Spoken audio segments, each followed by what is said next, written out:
today we'll meet someone whose job is to predict what the weather will be like. The man in today's story is slightly different from the weather people you see on TV. He tries to find out what the weather will be like a long way into the future. It's called long-range weather forecasting. People who depend on the weather, such as farmers and water companies, listen carefully to what he says. Let's find out more about long-range weather forecasts in today's story, Weatherman.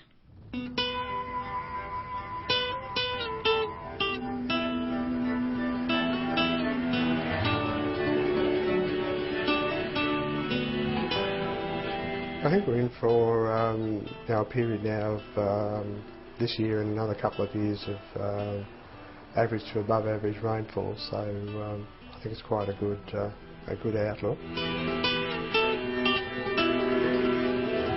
Farmers in southern Australia who've just endured the worst drought in 100 years and are now being buffeted by regular biting cold fronts may scoff at talk of good seasons back upon us. Many months ago, long-range weather forecaster John Moore predicted a late autumn break.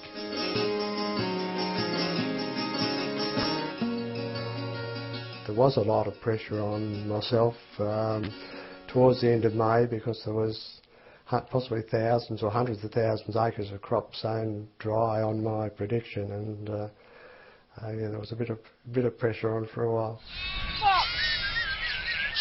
Just had a bit of rain on it in early April, and within about 5 weeks it started to come up, and then there was nothing come till that late break in May, and it needed the drink then pretty bad. We've had 70 mils this month, which has been very good. Riley Dye's ewes and lambs are thriving on a lush Whistler wheat crop.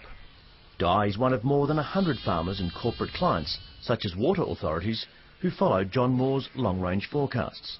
And I look forward to seeing John's forecast to see where I can move next, sort of thing. And it gives him more confidence. And really, it must be worth thousands of dollars. Yeah, when you move with things and the season moves with it, it is. Moore has a growing list of predictions proven true, based on a belief that a drought announces itself by an initial dry year, which escalates over the following 2 years. In May 2002, he forecast the current 3-year drought. It appeared to me that something was looming, so I then did 2003 and 2004 and came up with the prediction that the drought wouldn't break till the autumn of 2004. And that's been proven been proven quite correct, yes. Moore believes there'll be no dramatic flood rains across southern Australia, just a steady return to normal rainfall patterns. As a farmer, frustrated by inaccurate forecasts, he devised his own weather formula over many months in 1978. I actually used it to predict the break of the 82-83 drought. I was actually 2 weeks, it happened 2 weeks earlier then than what I'd predicted. Moore charts the movements of planets and ocean currents, combines the Southern Oscillation Index, which measures the rate of evaporation from the oceans, and checks that with extensive rainfall records. He has a proven accuracy for South Australia, southern New South Wales and Victoria, but admits predicting long-range weather for Tasmania and Gippsland is difficult. The weather is really a living thing. It moves in different directions and with different strengths, so it's difficult to be precise to a region. Even so, forecasting up to 2.5 years into the future, Moore's forecasts have a growing following. It's just not a matter of sowing a crop. Having enough moisture then is particularly important to know whether you're going to have enough moisture in the spring to finish the crop, and that's where my clients find it so valuable. John Moore believes the Weather Bureau relies too heavily on computer modelling, which doesn't allow for all the variables of climate. And he says too much emphasis is placed on the impact of the Southern Oscillation Index. An El Nino on its own won't create a drought, but if you have other factors that are causing dry conditions and then you bring an El Nino on top of it, that turns a dry period into a drought. There's also good news for Moore's snowfield clients. Better than average snowfalls, which will in turn boost depleted reservoirs.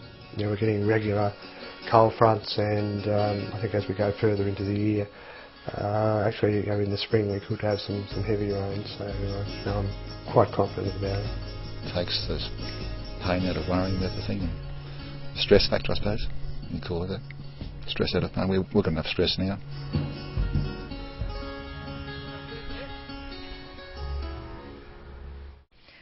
weatherman is called John Moore. It seems like John is very good at predicting what the weather will be like. Why did he start to make his own weather predictions? As a farmer, frustrated by inaccurate forecasts, he devised his own weather formula over many months in 1978. As a farmer, he was frustrated